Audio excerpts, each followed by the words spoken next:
It's Election Day, Tuesday, November 8th. From inside the WTOP newsroom, this is the DMV Download, brought to you by Steamfitters Local 602. Get an estimate and learn more at steamfitters-602.org. Over the last week, we've heard from candidates, politicians, and poll workers. But on this Election Day, it's the voters' turn to speak. Today, we're going to hear from those at the polls across our region, starting in Virginia, where there are two super competitive House races in District 7 and 10. A majority of the voters I talked to mentioned abortion first and mentioned the recent overturning of Roe v. Wade. Then we head on over to Maryland, where the governor's mansion is up for grabs, and see what's top of mind for voters there. The two biggest issues, probably the economy and inflation for one, obviously. And then after that, a lot of people express their concern about just sort of the state of government and democracy and the future of the country. Thanks for joining us. I'm Luke Garrett. And I'm Megan Cloherty. The first polls to open in our region and in the country, actually, were in Virginia. Voting starts early there at the crack of dawn, 6 a.m. And WTOP reporter Luke Lukert was there when the first voters filed into precincts to cast their ballots. Luke, thanks for being here. Thank you guys for having me. So first off, you were there this morning. Tell us, briefly what you saw. First thing in the morning, 6 a.m., there were quite a few voters in line, ready to go, trying to get their ballots in before work. I'm here at Woodbridge Middle School in Woodbridge. But since then, it's been pretty quiet. There's really been no lines. I've talked to both campaigns and some of the poll workers here. They're expecting some more turnout here in the afternoon as people start getting off work, as they pick up their kids from school. So they're really starting to kind of gear up for a later afternoon kind of blitz on the site. But so far, not a ton of lines. People are filing in, and honestly, the voters that I have talked to have been a little frustrated. And that's what bothers me, is I come out here and I know it's early, but there's not a lot of turnout, and I don't think there will be as much turnout as there should be, especially for a swing state. The turnout so far this morning has been pretty lackluster. That's interesting. Did you go to Woodbridge Middle School because you knew that both candidates were going to be there? Or is that just a fluke? I knew that one of the candidates was going to be here. Okay, so I got an email saying that Congresswoman Abigail Spanberger was going to drop by earlier this morning. And then I talked to a couple of folks who were here with the Vega campaign, Yesli Vega's campaign, and they let me in like, hey, you might want to stick around for another hour or so. You might see somebody come by. So I stuck around and got to talk to both candidates, actually. Interesting. I mean, that's one of the races most closely watched nationally and locally here. What did each candidate say to you on Election Day? I mean, I'm sure they're nervous and excited. Yeah, and I brought that up. I was like, this is definitely the most watched congressional race in this area, but also country, nationwide, one of the most closely watched races. Congresswoman Spanberger told me, she's very used to these high-pressure contested races. This is what I know, high-pressure toss-up campaigns. I guess it's what I like, and so far, what I've been good at. Past two have been like that for her. And Yesli Vega said, that this is her home turf. I live in this county. I work in this county. I serve on the Board of County Supervisors in this county. I've literally put my life on the line for this county. And that she thinks that she fits the area better than her opponent. let's move to the economy. I know that's one of the top issues among voters nationwide and, of course, in Virginia. What did you hear on that this morning from voters? I mean, gas prices, that was the first thing out of several of the voters I talked to's mouths. Biggest thing for me is just gas. It's like, oh my God, it hurts the credit cards, that's for sure. Talked to another lady who said that was the top thing on her mind was the economy and gas prices, something that, we're not shocked by right now. I filled up on the way down here from DC and, it's just like, oh, yep. Gas prices are definitely a thing that are in voters' minds. So it's kind of refreshed in my mind.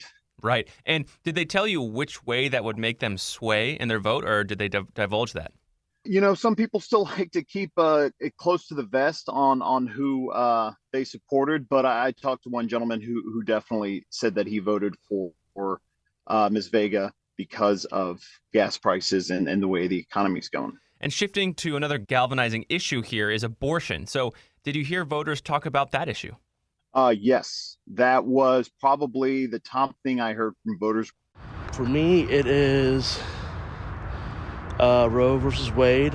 I love the women in my family. I feel they should have all the rights they deserve. You know, I knew that it would be a big issue in this district, but I thought that the economy would be in the front of mind. But majority of the voters I talked to mentioned abortion first and mentioned the recent overturning of Roe v. Wade. Frankly, I don't have a uterus, therefore I don't really think I should have any kind of say in what a woman does with it. So if, within reason anyway, that is. And that, the candidate's abortion stance was a deciding factor on who they would vote for. The women's right to choose is really important. With our two candidates, there's one who clearly agrees and aligns with what I think. Several of them told me that they were voting for Congresswoman Spanberger because of Yesli Vega's stance on abortion, which she has clarified that she is pro-life with exceptions for the safety of the mother, rape, and incest. Anything else, Luke, that stood out to you today? I know sometimes it's hard because you're standing there and people go in, go out. They don't necessarily want to talk. They want to keep their votes to themselves. But what struck you about this election day that maybe stands out?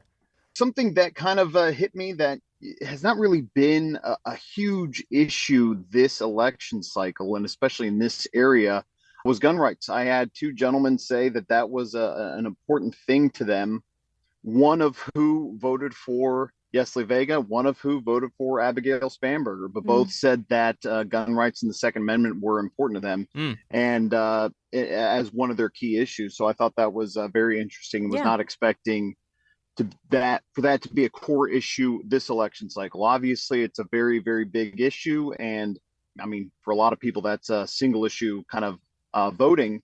But I just wasn't expecting to hear a lot about that. But two different gentlemen, it was important for them. And yet they voted for two different candidates, which I thought was interesting. Yeah. So the big question here is, when will we know the results? There's a lot of mail-in ballots. There's a lot of early voting. In Virginia, what's that answer? If last year's any indicator, we could know tonight. But I mean, if it's a really close race, who knows? Right. You're not hearing that this is not going to probably go into a runoff.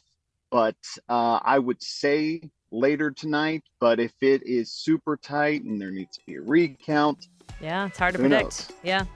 Luke Lukert out in Woodbridge, Virginia, kind of getting a pulse on how voters are feeling out there. We appreciate your time. Thank you, guys. Take care. And after the break, we'll hear what Maryland voters really want from their elected officials and what they really don't want to see. Backed by the experience of its hardworking members, Steamfitters Local 602 is ready to take on your next commercial, heating, cooling, HVAC, or refrigeration project. Steamfitters Local 602 adds value to our community through its partnerships with local contractors and building owners, all while keeping the focus on improving the lives of its members and their families throughout the DMV. For work that's on time and on budget, go to steamfitters-602.org to schedule your next project. That's steamfitters-602.org. Steamfitters Local 602. Changing lives. Explain your DNA on 10 cases, man. You're inside the police interrogation room with the alleged Potomac River rapist. I'm not guilty on any of this stuff. So calm, so reasonable. Could this be the man who terrorized women for 9 years before murdering a brilliant scientist 2 decades ago? Experience one of the most fascinating true crime podcasts available. Join crime reporter Paul Wagner for Unknown Subject, Season 3 of WTOP's American Nightmare series. Search American Nightmare Podcast on all podcast platforms. Moving now to Maryland, the polls opened at 7 a.m. and on the ballot today is control of the governor's mansion and the recreational legalization of weed, among other issues. And WTOP reporter John Doman has been at voting precincts there, both in Prince George's and in Montgomery counties, all morning. John, thanks for joining us from your car. Yeah, that's how I live some days. Okay, so first off, tell us about your morning. Where did you spend it? And just generally, what was the vibe at the precincts? All right, well, I started at the First Baptist Church of Glenarden in Upper Marlboro, kind of near Watkins Park. It's one of the busier precincts in Prince George's County. And true to form, there was a long line of people ready to go as soon as the doors opened at 7 o'clock. Oh, yeah, probably 20 people deep. And then once the doors opened, they just kept coming in. Spent a few hours there talking to people, spoke with some people at a Banneker Middle School in Burtonsville as well. That was a fairly busy spot, even though in sort of what you would consider, I think, the off hours. Kind of, it was after when most people would leave for work, but before lunch. And I think generally the two biggest issues, probably the economy and inflation for one, obviously. Uh-huh. And then after that, a lot of people express their concern about just sort of the state of government and democracy and the future of the country. And so those seem to be the two biggest issues, at least from what I heard from people. And let's dig into those. So on the economy, what did voters tell you? What were their concerns about the economy? Well, there was one guy that was a little skeptical as to how bad things might be. His reply was sort of a sarcastic, people are still eating out and doing that sort of stuff. They talk about inflation, but inflation is one of the ones they're trying to promote. But people still shopping. They still going out to eat. So is it inflation or is it just something that they pushing to get you to go the other way? But a lot of people said that, they're feeling the pinch on things, that if they're in retirement or getting ready for retirement, they're noticing that, they're not going to have many opportunities to increase their wages and their income. We're getting older, we're retired, and now everything has to come down to crunch time when it comes to money. And I don't see the Democrats doing a whole lot to take care of that. And things are getting more expensive. The food in the store is getting smaller compared to what you pay for. That's the biggest thing. Economy, it's rough right now. It's rough. You go to the grocery store, things are double. Packages are smaller, but the cost is higher. So, there is some legitimate concern, and that's not to say that everybody was going to vote one way or the other because of that issue, but it was definitely weighing on them. Tell me about the democracy concern. I'm interested. Is it just about like this election or generally, in a more broader sense? Yeah, I think it was in more of a broader sense. There was just this tone of worry and trepidation about what's being said, where things are going with that. If the infrastructure of the norms that we have that have guided this country for a couple of 100 years are going to be able to withstand some of the complaints and some of the misinformation and just some of the phrasing and just that sort of thing. Things are just crazy, either it's a fact or it's not a fact. Too many lies, too much BS. They see what's being said and the type of people who are running for office and trying to influence things, and just sort of a general disgust in general with people on the fringe on both sides. I talked to a lot of people who just said that the far left and the far right have them frustrated and just not feeling positive about the direction of the country, and they wish that there was less of that. Hopefully more middle of the road politics. I don't want the fringe stuff on the left or the right. That's driving me nuts. I mean, I just want people to make good decisions based on what needs to be done and not on their, religious, political, whatever you want to call it, views. And abortion is also an issue at the top of voters' minds. At least that's what the polls showed. Did you see that this morning? There was one woman I spoke with who did say that abortion and women's rights were a big factor for her. And I'm very, very supportive of women's rights, women's right to choose. She was one of those that I think about when we talk about sort of the concerns about democracy and where things are going, the direction of the country. She was one of those who expressed concerns that people were voting without having, I guess, the full sense of information and full understanding of what their vote could imply and impact in the future. I'm frightened, frankly, by not necessarily Montgomery County, but by the atmosphere in our country. She was one of those who was definitely worried about the direction of the country, with women's rights and abortion being an issue that she was primarily concerned with. And John, we know that Maryland voters are also deciding on an initiative that would allow them to have a small amount of marijuana legally. Question 4, what do people have to say about that? For me, nothing. It didn't come up a single time. Really? Okay, that's interesting. Yeah. I mean, it's something that I've joked about with some friends of mine, for sure. Right. But lately, that has not been on the table at all, even in casual conversation with friends. Yeah. Or among, probably the 24 people I spoke with today. Not one person said anything about marijuana. It's interesting because it really hasn't been covered. I mean, it hasn't been that contentious, it seems to me, of an issue heading into this thing. And maybe that's because there are bigger fish to fry, if you will, on the ballot, including the governor's race. Right. Yeah, I think that's probably some of it at least. But Yeah. also, I mean, if you look at just sort of the general acceptance and the general sentiment about that anymore, it's not as stigmatized. It's not as divisive as it used to be. It's one of those things where it's sort of slowly crept in between the medicinal uses and the legalization in other states. I'm just not sure that it carries the same sort of naughtiness and sort of, you know, I guess bad stigmatization that it might have in the past. And other drugs can't necessarily say the same to that, but marijuana just sort of takes a different hold in our society anymore. Right. It holds less of a political weight as it used to. So we've talked about the economy, abortion, and democracy more generally, but what about the candidates for governor? Did voters talk about Wes Moore and Dan Cox at all? So I tried to stay away from asking people directly who they were voting for, just because people can get a little put off by that sometimes. I mean, in Prince George's County, it was clear how a lot of the people I was speaking to were going to vote. I mean, that's sort of why were they wearing a button or something? No, it wasn't that far. But it's, you know, look, if Wes Moore wins by as much as I think a lot of the polls suggest, a lot of that is going to come from the fact that Prince George's County is likely, as a majority Black county, to go very heavily for him. Yeah. That's, you know, Prince George's County is clearly going to be one of his strongholds.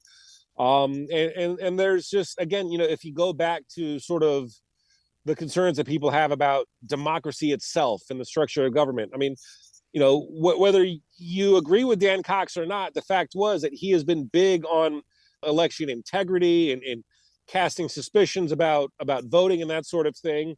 And if that's one of your concerns in Prince George's County, at least, you're going to view things a certain way, and it's probably not going to be in line with Dan Cox. Now, that's not to say that he doesn't have any support in Prince George's County, because I've seen the signs there in people's yards. But, you know, in Prince George's County, things are going to go more toward Wes Moore. That's just how it's going to be. And likely, too, in Montgomery County. But did you get any sense that things were a little bit different there when it comes to the gubernatorial race? No, the governor's race didn't so much come up. There was one woman I spoke with who was very clear that she was expecting to be much more optimistic later tonight when results started coming in.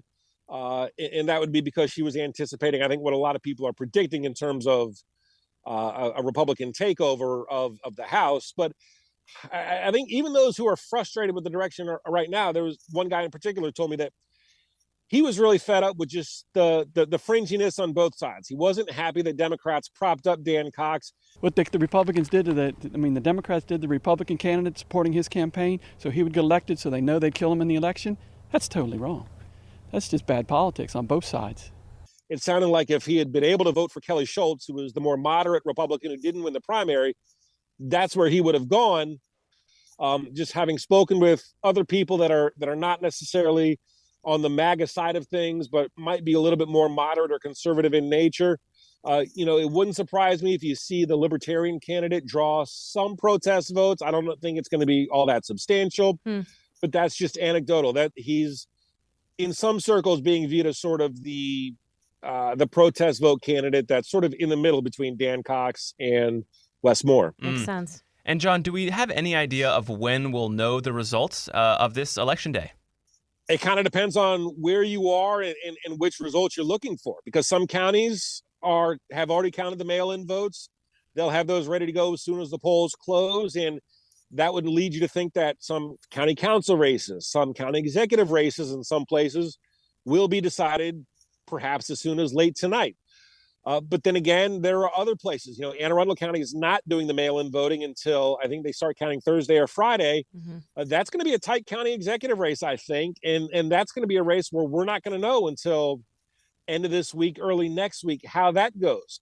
In terms of the governor's race, you know, depending on what the spread is, I guess. I mean, it's theoretically, it's possible that Wes Moore, because places like Montgomery County, Prince George's County, and Baltimore is going to open up to such an enormous lead.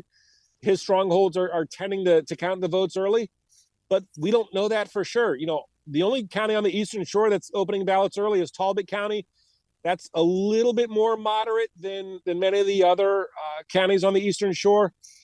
So it's going to depend on what races you're looking at. First district race for Congress. I think most people expect Andy Harris, the Republican incumbent, to win that. That won't be declared probably for a few days, though I think it's likely that he will pull that off. Some of the other races that are maybe around the Baltimore area could last for a couple of days. I love Election Day because you think you might know where something's going, and we can all sit here and get out our crystal ball. But I mean, and I'm sure, political pundits are going to be talking all day about it, but you never know. There have been some big time surprises, and we'll see if that delivers this time around. John Domen, thank you so much for your time in Maryland. Yep. And before we go, since it is Election Day, do you actually wear the little Election Day sticker, like I voted sticker? Oh, totally. I do not have it on today because I voted by mail, so I wore it proudly on some random Thursday. But it was cool. I love it. I love how, there's this, voting is a big deal, as we've been hearing. But you just get this little sticker. It feels a little bit like you went to the doctor's office and you got a lollipop or something. But It also is kind of cool. And what's really cool and why we wanted to bring this up is different jurisdictions have different stickers. Yep. And someone in the newsroom was saying how boring DC's was. They were jealous of the Maryland sticker, I believe. DC's is just like a little American flag, and it says, I voted. And yo voté, which is like, I voted in Spanish. Right. But the Maryland's has like the flag and an orb. It is a little cooler. Lots of stuff going on. I do like the simplicity, though, of the DC voting sticker. I don't know. Yeah. But it's interesting. Voting stickers didn't used to always be a thing. It was only until the 1980s when it became kind of popularized. Really? Yeah, the earliest mention of it was October 29th, 1982. The Miami Herald had an article that mentioned, just an I voted sticker. And then since that date, they've kind of become more and more popular. And now they're really a fixture of our little ceremony of voting. I love it. I wonder how much each jurisdiction budgets to make little stickers like that. It's probably a lot. I mean, I don't know you how much stickers go for. You have to have a lot of stickers ready to go. There's a lot. 100 million? Who knows? Hopefully, you give them all out. I'm a fan. I want to keep this as a voting tradition. I want a sticker for everything I do. That's Go not to the true. DMV. That's not Here's true. a sticker for your license. And that'll do it for us today on the DMV Download. Happy Election Day to you. We hope you had a great day. We are sponsored by Steamfitters Local 602, and our music is by Real World. Give us a review and rate our show if you get the chance. You can also follow us on social media. We're posting content every day. You can also find us on the World Wide Web at dmvdownload.com. The World Wide Web. I haven't heard that in a while.